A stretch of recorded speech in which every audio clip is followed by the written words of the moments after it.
Welcome in. It is the Fans College Football Podcast, and it is a big day. Barrett, Sallee, and John Michaels with you.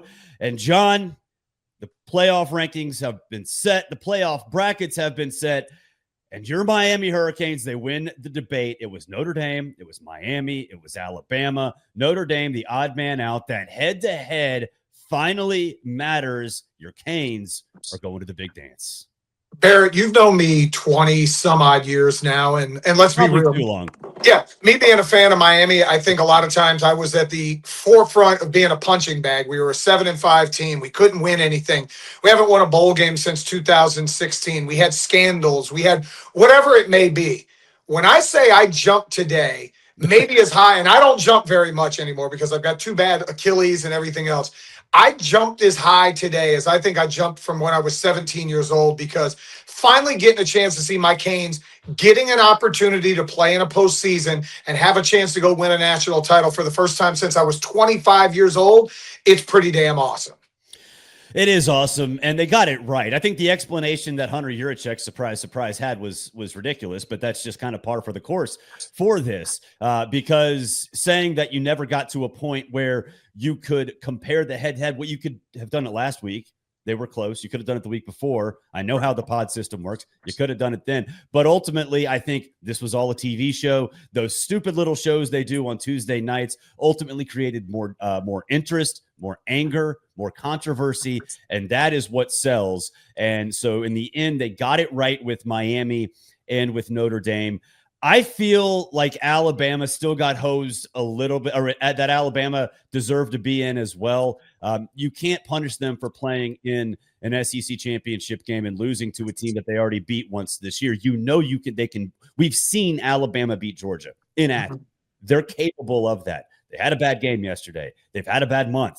Yes, but the resume is still the resume, and it included a win over the team that you lost to yesterday on their home turf. So that matters. And I know Alabama is going to be the one that everybody focuses on because of the 28-7 loss to Georgia. And I was there. It was horrible. Their offense is terrible. -3 rushing yards. John, you and I had more rushing yards yesterday than Alabama did, and we didn't play football. But ultimately, I think you do have to reward them for their entire season and not punish them for playing their way into a loss to a team they've already beat. So I do think they got that right. With Notre Dame, of course, the conversation will be, we'll join a conference. Well, okay, yes, sort of, because Notre Dame makes a ton of money. They make a ton of money, and that's not going to change. Yeah, they're going to be on the outside looking in this year. That's not going to happen most years. Generally speaking, Notre Dame's going to be on that bubble almost every single year, and sometimes they're going to get in, and sometimes, like this year, they're going to be left out because they didn't play in a conference championship game. But ultimately, I think all of this could have been avoided, John, if we didn't have automatic bids. Right. But if we do have automatic bids, at least have the tiebreaker scenarios equal across the board. There's no reason why Duke should have been playing in the ACC championship. It should have been your Hurricanes. But five-way tiebreaker, everything gets screwed up. There are ways to streamline this. If we're going to go with this system, we need to have some uniformity among all of the conferences. That's the biggest problem here. Yeah, and look, there's a couple of points that I'll disagree with you. I think a championship game has to have some kind of consequence to it. Alabama didn't move. They moved them to number 9 last week. They got boat race yesterday. They sat at number 9 again this week. Yet in the same theory, we punished BYU for losing twice to the same team, albeit neither game was competitive. BYU dropped back in the rankings, which is what allowed Miami and Notre Dame to be compared head-to-head. So I think there is a little bit apples to oranges when it comes to each one of the conferences. I think what you saw today was they're doing everything they can to preserve the sanctity of the conference championship games and keep them around a little bit longer. Why is that, Barrett? Because they make millions upon millions of dollars, not only for the city of Atlanta and Dallas and Indianapolis, but for the TV. And they don't want to get rid of that. Now, if the Big Ten gets their way and we go to 24 playoff teams, I think conference championships will then go away. I think what you also saw today, by virtue of Duke beating Virginia late in the night last night, and trust me, I was up till 12:05. First time, Manny Diaz. Wild. You know what, Manny Diaz? You're back in my good graces because you probably got the Canes in the college football playoff. Yes. But that actually had impact because now you get James Madison and Tulane in. And Barrett, I've said openly for 10 years, I was all for the group of five getting a seat at the table. Going back to 2017 when UCF had no chance of getting in, even though they were undefeated. And really, I thought they had a good enough team that year to probably be included. But what happened this year is a travesty. Notre Dame being, and you know Notre Dame is my mortal enemy. Notre Dame being left at home for James Madison is ridiculous. BYU or Texas being left at home for James Madison is ridiculous. And I think in this situation, you know what should have happened? Okay, there's not a top there's not five ranked teams that really deserve to be there. You take the top four and then you just add an extra at-large bid. And I would not be surprised next year in mid-January that all of this gets blown up. Yeah, the deadline for a new format will be, I think it's January 26th or something like that. So we're going to find out a little bit more soon. Now, I'm going to go on a rant, and I firmly believe this. And I'm like a politician, right? Down the hall, but a politician. I've conceded the election. I know that this will never happen. You know what would have made a lot more sense? The BCS, because if you look at the mock rankings, not the playoff rankings, but BCSknowhow.com, guess who's number one and number two? Indiana and Georgia. Mm-hmm. Guess who deserved national championships? Indiana and Georgia. It would have been a perfect year for the BCS. I would tolerate 4 because obviously everything's kind of faulty. I'd love to see Ohio State. I'd love to see Texas Tech. But I think you would agree. Does Miami really deserve it throughout the course of their season? Have they earned it? No, certainly JMU and Tulane haven't. Oklahoma hasn't. Alabama hasn't. These are not national championship caliber teams throughout the course of the season. The top 4 are, and I would argue the top 2 really are. This is a product of an expanded playoff. And it drove me crazy, John, on the show today, on the playoff show, how Nick Saban was saying, well, we got to go to 16. Herbie was saying, we got to go to 16. No. That's the same problem. You're going to create the same problem, and you're going to have more teams that don't deserve it into the format. We have lost track of what's important here. And what's important is rewarding excellence. What we're doing now, and this year's a perfect example, is that we're all about granting access. Like you just said, Tulane's not a national championship caliber team. Neither is James Madison. Alabama's offense is straight garbage. Oklahoma's offense is straight garbage. Miami has been all over the place. Notre Dame's been all over the place. Those teams aren't worthy of it throughout the course of the season. And if we make changes, unfortunately, it's going to be expanding, but we're going to create the same problems as opposed to what we had before when we were truly about rewarding excellence. Yeah, and I'll disagree again because if you look in the NFL, I've watched 6 seeds and 7 seeds that go 9-7 win Super Bowls. It's about getting hot. Ohio State earned their way out of the playoffs a year ago, yet were rewarded by missing the Big Ten championship game, scoring 3 points in the final game, and then they get into the playoffs and win. You have 136 teams. Now, granted, about 70 of them are not created equal, and I think the group of 5 should do their own playoff. They should do their own 16-team playoff, whatever it may be, and then the group of 4 should have their own playoff, and maybe you allow one team out of the group of 5 to get a chance. I think Miami can play with anybody. Am I biased? You damn right I am. I'm wearing the sweater. I'm wearing the hoodie. But when you look at our lines of scrimmage, Miami's got 3 guys that are probably going to go in the first round this year in Ruben Bay and Akeem Mesidor and Francis Malinois. Those guys are creatures. You have a quarterback who's a 6-year quarterback. They have the best freshman in the country in Malachi Toney. And I think you match them up on a Saturday against anybody, they can win. Now, can they lose? 100% they can lose. We've seen that against Louisville and SMU. But I don't think it's just granting access. I think the access part is the group of 5. I think if you would have put Vandy, Notre Dame, Texas, USC, any of those teams in, they had a chance to win some games in this college football playoff. I will say that I was wrong about the BCS rankings. They still have Indiana and Ohio State 1 and 2, but with the Harris poll and the AP poll, whatever we would have done before, I would imagine Georgia would have still jumped Ohio State. You can't really simulate those things. Now, let's get to these games coming up because the controversy is the controversy, but 2 weeks from now, we'll actually have college football games in a college football playoff setting that we have to talk about. So the lines are out. So I'm going to run through a couple of these. Let's go run through all of them, actually. We talked a lot about James Madison and Oregon. James Madison at Oregon in Autzen, what will be a phenomenal atmosphere. Oregon with a home playoff game. It feels so good to have Oregon hosting playoff games, but this is going to be a disaster. JMU 21-point underdogs. This is more proof that the system is flawed. So here we are with Oregon basically getting a free pass, like a lot of other teams that have played did last year. I wouldn't bet this game with your money, but I would bet the over/under, which is 50, and I would definitely say that Oregon lights it up and they go over that number. Yeah, and what's crazy, last year you didn't get this. The 5-12 matchup included Clemson, who had backdoored their way and won the ACC championship. You did have SMU, obviously, on the road against Penn State, but SMU was an 11-2 Power 4 team. And even Boise, who at that time got the bye, I thought Boise with Ashton Genty was really good. They played well. They just weren't good enough to win. This is going to be a bloodbath. This might be 44-10. This is going to be a game that's over by mid-first half. Nice to see James Madison in there. Their coach, as soon as the game's over, can just stay on the West Coast and go to UCLA, where he's taking the new job. I don't like this game. I wish this would have been the Friday night game, to be honest with you, so it could have got lost in maybe me going out and having some tequila.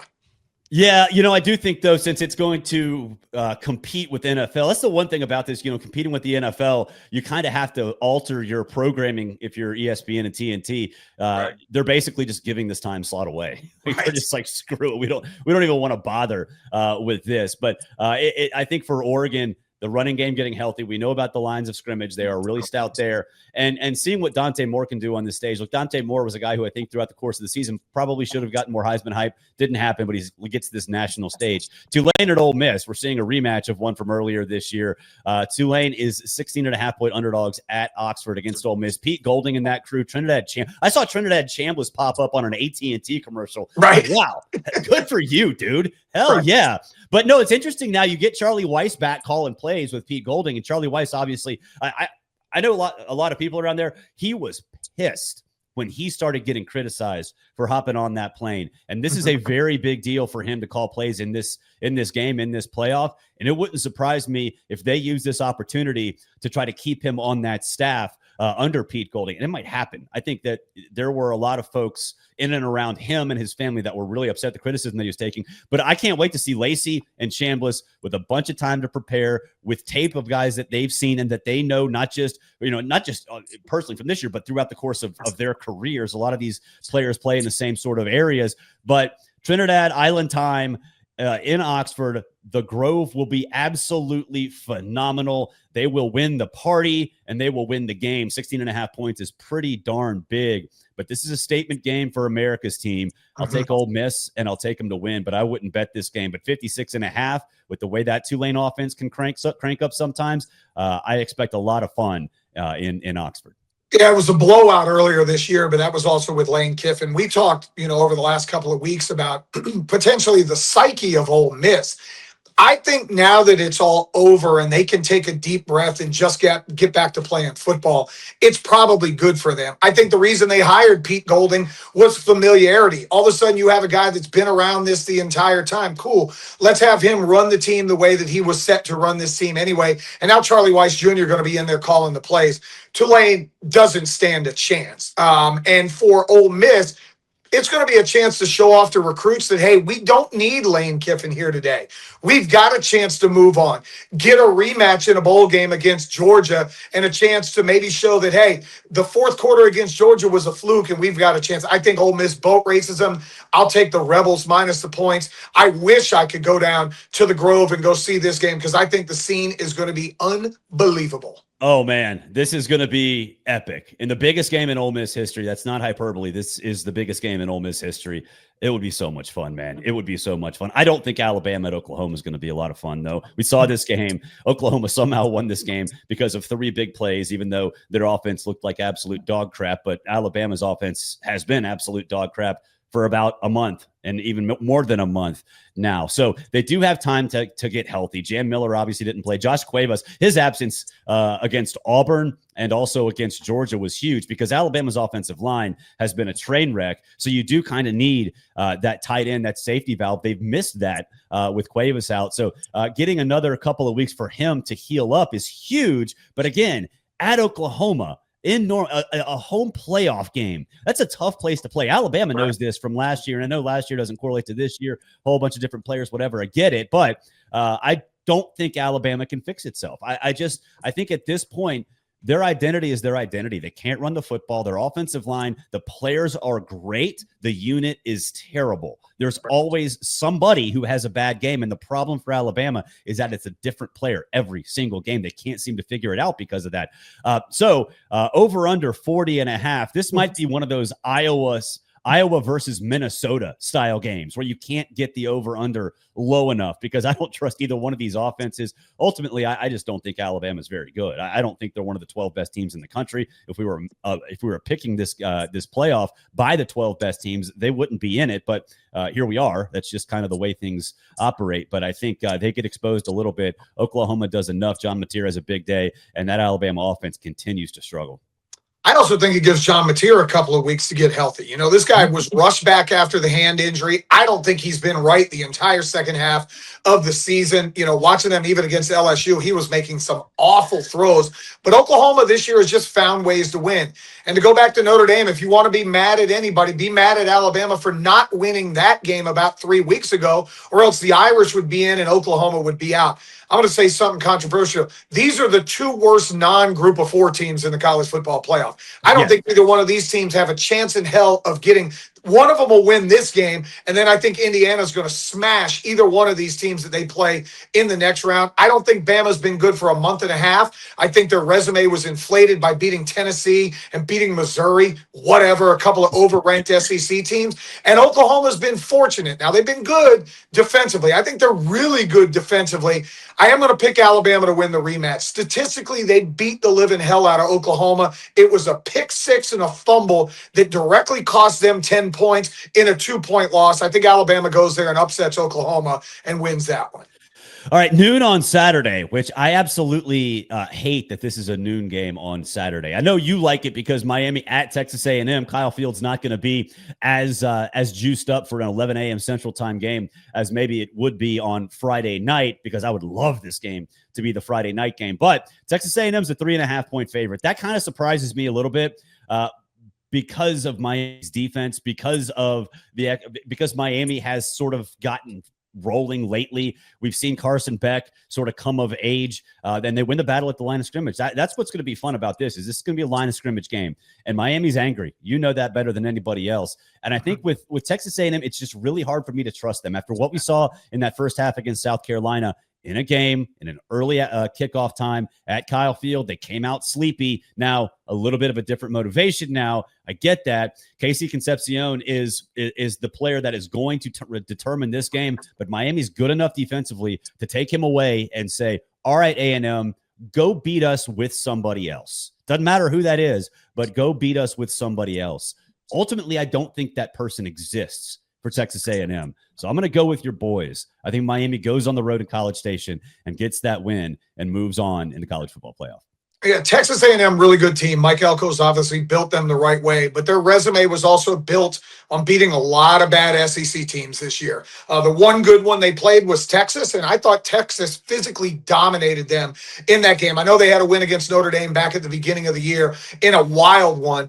Everything you said about lines of scrimmage is true. Ruben Bain and Akeem Bezador will be the two best linemen on the defensive side of the ball. Francis Mauanoa, Markel Bell, Inez Cooper, those dudes are studs up front. And Carson Beck's going to have time to throw the football. Now, where Miami has had trouble is with mobile quarterbacks, and Marcel Reed can move around. What Miami needs to be able to do is get him to stand in the pocket and throw the football. I think the Canes have a chance to take away the run game. I think A&M is going to do a lot to take away Miami's run game and try to force Carson Beck in front of 100,000+ crazy fans to have to throw the football. This is going to be knockdown, drag out. People forget these two teams played in 22 and 23 in a home and away, and they split. The home teams won both times. A&M won a close one in 2022, Mario's first year. Miami won a good one the second year in a wild shootout, but that was Jimbo Fisher's last year. So they kind of know each other, but they don't. I think Miami's defense I trust more. Canes win, and then we get to see the Canes and the Buckeyes in the quarterfinals. You think I might have some interest in that one? I was going to say, like that sounds familiar a little bit to you. Yeah, I think there's some payback from 2002 if we could get through A&M. I think that'll be the best game of the opening weekend. Let me ask you something. You're down to Miami. I don't know how many Miami games have you been to this year? You've been to 4 or 5, 3? Just 3. So, but you've been there kind of throughout the course of the year. How much has the disrespect? Like, do you think this is a team that can play off that disrespect card more than maybe others out there? 100%. Mario Cristobal has embraced that disrespect, and Mario doesn't play about the U. Like, you think I love the U. Coach Cristobal absolutely loves him. And over the last 3 weeks, he's pounded his chest about how good this team is. And he said something that's really interesting that people forget. When they lost to SMU and Louisville, they were down 7 starters throughout those games. Most of those guys are back, and the ones that aren't back should be back for Texas A&M. They'll get David Blay on the inside at defensive tackle. He returns. Keontae Scott, thank you, Auburn, who I think was the best DB in all of college football, got hurt a couple of weeks ago. He's supposed to be back. They've also added Gerard Pringle in the backfield, a speed element to run the football that they didn't have early in the year. And CJ Daniels, who missed about 4 or 5 weeks, is back and 100% healthy. And they're pissed off that they've been disrespected for 4 or 5 weeks. You saw what they did to Pitt. You saw what they did to NC State. I don't care about Syracuse and Virginia Tech. Those are dog water teams. But I think they've realized, hey, we got a second lease on life. We're getting an opportunity, and they're going to take advantage of it coming up in a couple of weeks. It's the best game, I think, of the first 4. I'm really excited about that. All right, let's get to playoff odds overall, and I'm going to try to get these on the screen. There we go. I don't know if you could see it, but not at all. We have Ohio State at 2-1. I just had them. Ohio State at 2-1. Indiana followed by Georgia 6-1. Oregon 17-2. Texas Tech 17-2. Miami 14-1. Texas A&M 14-1. On and on and on. 6-1 Georgia plus 600 for Georgia to win a national championship. I am on board. I absolutely think that this Georgia team right now, and it's not just what we saw yesterday, John. It's just how they've evolved as a team. This was a team, early in the season, they just couldn't get it going early. They had, that issue where I don't know how many games it was, but they were down in the first quarter, in the first half consistently. They couldn't get the running game going. Gunnar Stockton was a little bit inefficient. It changed. It's changed for the last month and a half. And what we saw yesterday, just absolutely terrorizing that front 7 for Alabama. And I think ultimately the offensive line, even without Drew Bobo, maybe he comes back next year or in a couple weeks, but that offensive line was just filthy. And then you can run the dang ball like they did all year long. And I don't care about Gunnar Stockton being a game manager. He can be a difference maker. He was a difference maker yesterday. I think that Georgia team at 6-1 plus 600, third in these odds. I'll take them, man. That's the best bet out there. Yeah, the only problem that Georgia has when you look at the bracket, they got screwed in the bracket. Yeah, so they're potentially going to have to play an 11-1 Ole Miss team and beat them for the second time. Then in the next round, either play Texas A&M, Ohio State, or Miami just to get to the championship game. You look at the other side of the draw, Oregon gets a cakewalk through the first round. I think Oregon's better than Texas Tech. Then Indiana's going to play one of the offensively challenged teams in Alabama or Oklahoma. I think the other side of the draw, Indiana kind of has a cakewalk, or Oregon has a cakewalk, in my opinion. That's the only reason I think Georgia's going to have maybe some pushback about making it to the championship. But I agree with everything you said. They have constantly ascended throughout the year. The team that we saw in Knoxville 5, 6, 8 weeks ago is nowhere close to the team that we saw yesterday. Kirby's young defense finally has gotten things going the right way. I would put Georgia in the national title game, probably against Indiana, if I just had a guess. And I would not bet against Georgia to win the entire thing. What I'm very surprised about is Ole Miss at 25-1. Like, to me, that seems crazy. Ole Miss at 25-1, fourth worst odds, ahead of Tulane, James Madison, and Oklahoma. Ole Miss 25-1. Yeah. Alabama's 18-1. I'd love to know the thought process behind that, because Lane Kiffin's gone. I guess it has to be Lane Kiffin, but to me, I think that is more of a motivating factor for this Ole Miss team rather than a detriment. Yeah, he's the brains behind that operation, but anybody around college football will tell you Charlie Weiss Jr. who was really what made that offense click. Yeah, Lane set the philosophy, but he really let Charlie Weiss Jr. do a lot of the game planning. And when you combine that with Pete Golding, look, Pete Golding's a very player-friendly coach, and I think they love playing for him. Yeah, the defense at times under Pete Golding has not been great, but it's been good enough. So how much of a step back are we really expecting Ole Miss to take? Charlie Weiss Jr. is the guy who found Trinidad Chambliss on YouTube. Right. He saw him and was like, I want that guy, a guy who nobody knew. Charlie Weiss Jr. picked him out and made him, I think, a guy who's probably going to finish top 10 in the Heisman Trophy balloting. So Ole Miss 25-1, fourth worst odds. That's surprising to me. Yeah, I think it also goes back to the draw. They're going to win the first game convincingly. They'll win that 45-17, something like that. But then it could potentially again be Georgia, Ohio State, Miami, Texas A&M, just to get to the college football championship game. And I think that's a lot to overcome without Lane Kiffin. They would have had a hard time with Lane Kiffin overcoming all of that. They haven't been great defensively all year long. They're kind of a bend but don't break unit. They're going to play a lot of three-man rush and try to keep everything in front of them. I don't think they get past Georgia, to be honest with you. And that's probably why the odds are so bad for Ole Miss. And I feel bad for him. You know, if Lane Kiffin's there, they're probably in the 6th seed, maybe even in the 5 seed. But here they are, or they are the 6 seed. They probably would have been at the 5 seed and been on the other side of the bracket and would have had a good chance to move through. But I think they're going to be one win and then be knocked out of the playoffs. Well, all the controversy is done for the day anyway, so we have games to look forward to in a couple of weeks. We'll also have bowl games this coming week, but and I love those bowl games because you can gamble on them. That's why they are there. They're TV shows and you can bet on them. So why don't we do that? That'll be fun next week. But of course, the big tournament, college football playoff round 1, home playoff games coming your way in a couple weeks. I think it's awesome though, John. And I know you're an ACC guy, you're a Miami guy, but we didn't have any SEC home playoff games last year. This year we have 3. Wow, that is awesome. Yeah. That is phenomenal. Yeah, I'm debating how much my wife will kill me if I fly to Houston and drive up to College Station knowing we're going on vacation like 4 days later. I probably would die and have to live in your house, but it might be worth it. You know what? I would avoid it. And it's, I know you're Miami. You got to support your team. College Station sucks. It does. It's an awful place. I don't like that place. Sorry, Aggie fans. You don't like me anyway, but your town kind of does suck. All right. He's John Michaels. I'm Barrett Sallee. It's the Fans College Football Podcast. Of course, you can hear both of us on 680 The Fan right here in Atlanta, Georgia. We'll talk to you soon.